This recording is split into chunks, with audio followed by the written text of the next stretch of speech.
ఈ లోక మర్యాదను అనుసరింపక ఉత్తమమును, అనుకూలమును, సంపూర్ణమునైన దేవుని చిత్తమేదో పరీక్షించి తెలుసుకొనున్నట్లు మీ మనస్సు మారి నూతన మగుట వలన రూపాంతరం పొందాలి. అంటే రూపాంతరపు అనుభవములోనికి మనము నడిపించబడాలి అంటే ఏం మారాలంటండి?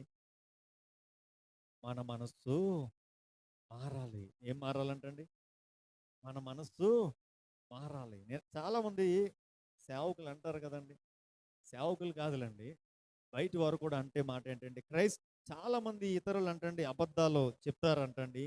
క్రైస్తవులు అబద్ధాలు పాడతారంటండి. ఏంటంటండి, చాలా మంది అబద్ధాలు చెప్తారంట, కానీ క్రైస్తవులు మాత్రమే అబద్ధాలను పాటగా చేసుకుని పాడతారంట. పాట పాడతాను, నీవుంటే నాకు చాలు యేసయ్యా, నీ చూపు చాలయ్యా. నిజంగా ఆ పాట మనందరం పాడతాం కదండి. నిజంగా మరి ఆయన మాత్రమే ఉంటే సరిపోతుందా మనకి?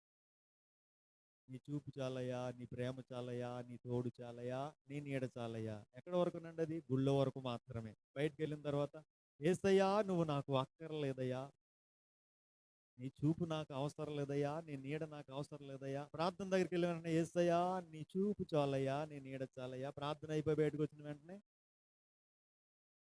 ఆలోచన చేయండి. అంటే కరెక్టే కదమ్మా.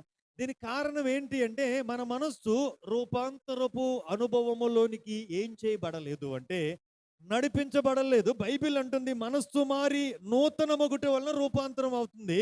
ఇప్పుడు మనస్సు మారి నూతనం అవ్వకపోతే రూపాంతరములోనికి మనం ఏం చేయబడమని బైబిల్ చెప్తుంది, నడిపించబడం. ఈ దినాన మన మనస్సులను మార్చేది ఏంటి అంటే దేవుని వాక్యం.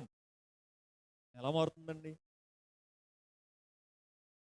మన వాక్యం ఎప్పుడైతే హృదయానికి తాకుతుందో, ఎప్పుడైతే వాక్యము మన మనస్సులోనికి వెళుతుందో, ఆ వాక్యం ఏం చేస్తుంది అంటే మనల్ని రూపాంతరపు అనుభవంలోనికి నడిపిస్తుంది. ఈ విషయం కూడా జ్ఞాపకం చేస్తానని గుర్తొచ్చింది.